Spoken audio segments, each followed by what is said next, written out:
la compagnie, comment allez-vous? Voilà le petit causé, entre guillemets, du très petit entier. Alors, je parle aujourd'hui du journal des Antilles. Donc, comme vous avez vu, ça s'appelle Guadeloupe première, Martinique première, Saint-Martin première, des choses comme ça, Réunion première. Et en fait, je voulais parler de ce journal qui se passe aux Antilles, selon mon analyse. Donc, c'est un journal TV, voilà, comme TF1, c'est un journal qui rapporte des informations qui se passent aux Antilles et qui regroupe la plupart des Antilles de France, je pense. Donc, Réunion première, Saint-Martin première, Guyane première, voilà. Le journal de la honte, j'ai eu l'occasion de regarder Guyane première, donc c'est que vraiment ça s'est déployé il y a quelques années sur pas mal de dom françaises. J'ai vu quelques notes et puis voilà. Donc moi je suis née à Pointe-à-Pitre. J'ai remarqué que lorsque ce journal il est sorti, ça n'a pas changé, ça n'a pas évolué du tout. Il est resté pareil jusqu'à aujourd'hui. Quasiment 25 ans, je sais pas, 22 ans. Aujourd'hui j'ai 30 ans, donc je devais avoir 10 ans, peut-être, je sais pas quel âge j'avais, mais j'étais pas encore diplômée du tout. J'étais soit au collège, soit au primaire. Donc la moitié de ma vie, 20 ans de ma vie, sur 30, avant ce journal déployé dans les Antilles. Et du coup, j'ai remarqué que c'était pas une première version et tout du logiciel, machin, qui allait changer. C'est resté comme ça le jour 2, le jour 3, la semaine d'après. Ça n'a pas du tout évolué. La couleur, le logo, c'est resté exactement la même 20 ans plus tard. Donc, c'est ça que j'ai remarqué en premier. Et puis, quand j'ai essayé d'analyser ce que ça pouvait dire, parce que j'étais soumise à devoir m'informer, de par mon caractère et tout, je devais chercher des informations. Mon orientation scolaire, ça m'intéressait le journal. Donc j'étais soumise à regarder le journal des Antilles quand j'étais donc une adolescente. Et du coup, j'étais avec ma famille, mes parents le plus souvent. Quand le repas allait se faire, ou bien après, ou bien avant, il y avait le journal qui s'appelait Guadeloupe première, ou Guyane première, ou Martinique première, voilà. Même en pôle judo, j'ai dû regarder Martinique première avec ce look en Martinique, voilà. Donc, j'ai noté que l'esclavage a été aboli en 1848 à ce qu'on dit. Alors, la problématique que je pose, qui est responsable de ce look et de cette allure, entre guillemets, pour ne pas être méchante, hein? Non, parce que remettre la monnaie la méchanceté qu'on vit aux Antilles, non, ce n'est pas possible, non. Donc, qui est responsable de cette allure, de cette horrible prestation que nous subissons de la part de jeunes des Antilles, en tout cas de Guadeloupe, pour sûr, pour certains. Quand je regardais ce journal, c'était horrible. Je comprenais à peine ce qu'il disait. On aurait dit que j'étais déjà branchée à la banque, qu'il avait beaucoup de barbe, qu'il savait à peine s'exprimer, qu'il allait là, voilà quoi, comme il allait travailler en Guadeloupe et qu'il détestait travailler en Guadeloupe. C'est ça que j'ai vécu pendant plusieurs années ici. Je ne sais pas qu'est-ce qu'il y avait avant, mais on aurait dit que c'était pas du tout arrangé, que ça fallait même pas les aider d'avoir refait un look de journal pour tout le monde et tout. Donc franchement, j'ai un peu pas calculé.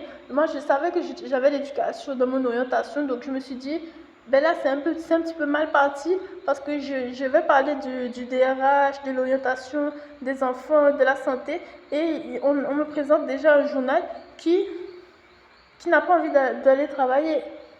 Donc j'ai commencé à comprendre qu'on était juste 250 ans après la fin de l'esclavage et qu'on avait de sérieux ennuis aux Antilles.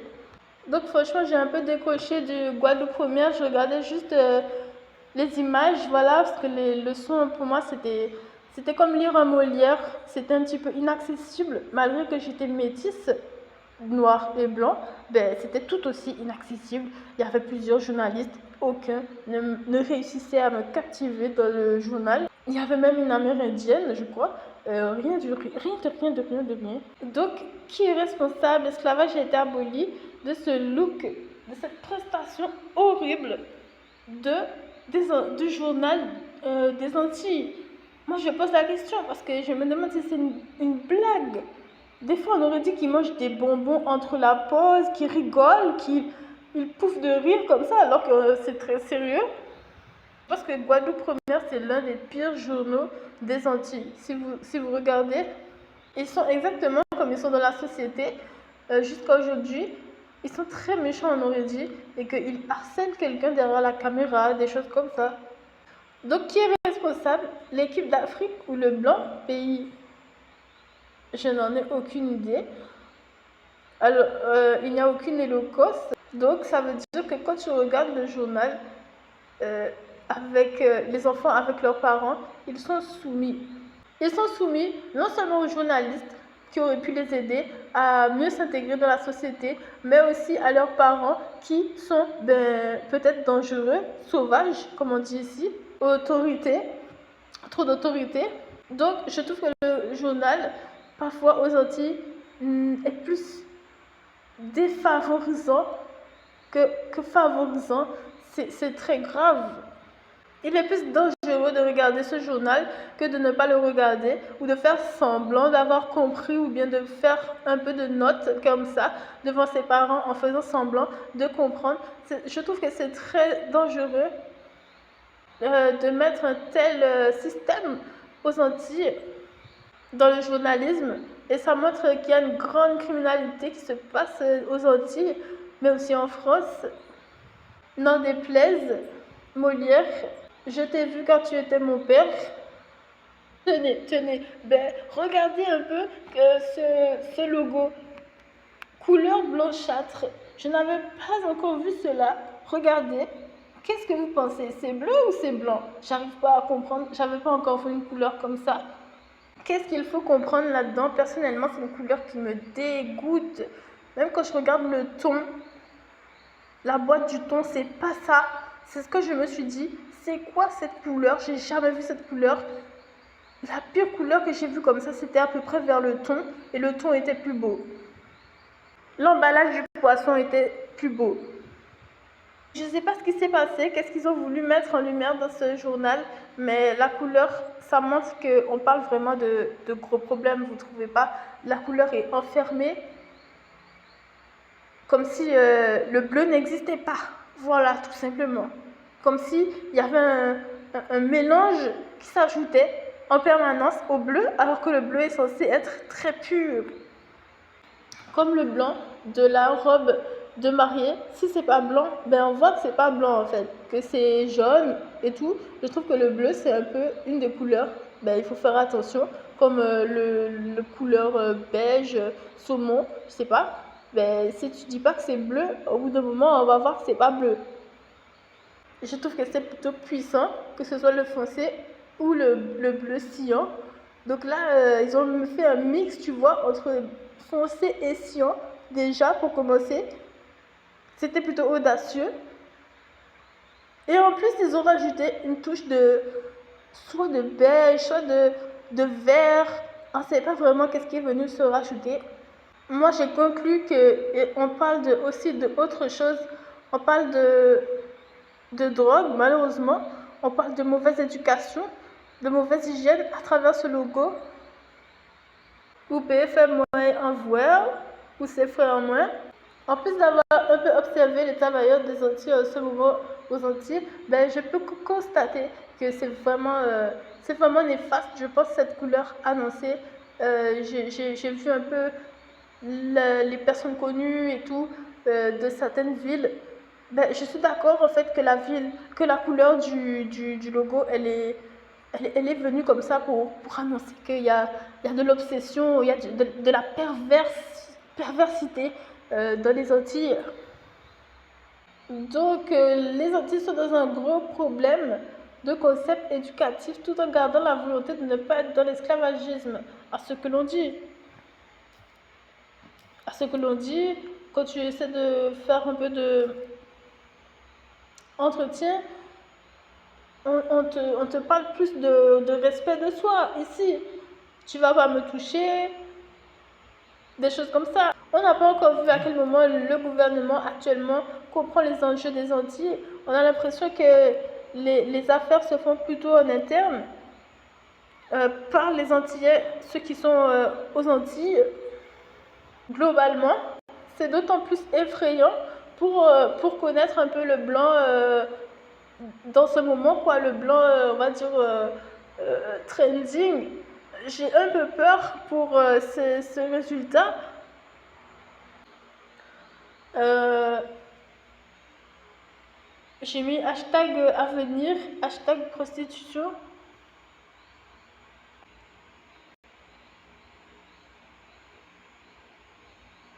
Un bon criminologue serait effrayé de voir ce qui se passe ici, qui est aux commandes des affaires publiques. Des fois, je pense qu'il serait très effrayé, il se poserait beaucoup de questions de ce qui se passe ici.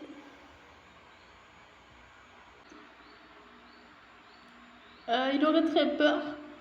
Comment on vous répond des fois quand vous cherchez un service public? J'ai mis hashtag transport public, restaurant.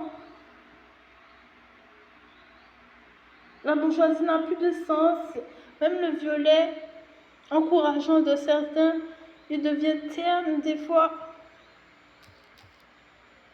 Ça n'a plus de sens de penser à l'espace, à l'infini, au violet. Puisqu'il faut qu'on s'enferme, des choses comme ça. Donc, moi, je vais casser la glace tout de suite et je vais vous dire franchement de but en blanc, je pense pas que ça puisse finir comme vous pensez que ça va finir, c'est-à-dire que vous n'êtes pas nos mamans et je sais pas quoi, que vous n'allez pas pouvoir nous mettre au restaurant tous les mois, des choses comme ça, qu'il faut qu'on commence à couper le fruit après. Je pense pas que ça puisse finir comme ça. Je suis sûre que les choses vont aller tout autrement. Puisque à vous écouter, en fait, il faudra toujours qu'on cherche notre propre valeur, comment on va faire notre pizza, même notre pizza, comment on va la faire soi-même. Ça devient absurde. Quand j'étais étudiante, j'étais plus heureuse. C'est totalement absurde de parler de la bourgeoisie comme ainsi. Même faire l'huile de piment pour la pizza, je pense que ça suffit et que ça va finir. Puisque si c'est un concept qui dérive comme ce bleu, eh bien je pense que ça va totalement mal finir de toute manière, parce que c'est une philosophie de braquage, de braquing. Bon, ben, tout le monde n'est pas dans le braquing. Du style, je t'ai servi une fois d'une pizza, mais on attend quelque chose derrière. Je pense pas que ça va finir comme ça, en fait. On attend que la bourgeoisie continue. Et qu'est-ce qu'on entend par bourgeoisie? Ben, c'est bien sûr les uns chez les autres. Je crois pas du tout. Qui au-delà de la planète pense comme ça? Désolée de te le dire, rouge, jaune, vert, bleu, vert, ben, je ne crois pas. La bonne bourgeoisie, c'est celle qu'on propose aux étudiants dans les meilleures villes du monde, où eux, ils disent que ce sont les meilleures villes des étudiants. Je pense c'est de les laisser étudier. Voilà pour moi à cette chaîne. De les laisser s'inscrire au cours, de les laisser savoir s'ils veulent de l'activité après. Ça veut dire lui donner beaucoup d'air en fait. Ça, c'est la politesse, c'est être bien coiffé, c'est être bien hydraté, des choses comme ça, c'est commencer à pouvoir parler de sa marque végétarienne ou de sa nouvelle recette, de son nouveau blog. Ça, c'est la production pour moi qui voulait être DRH.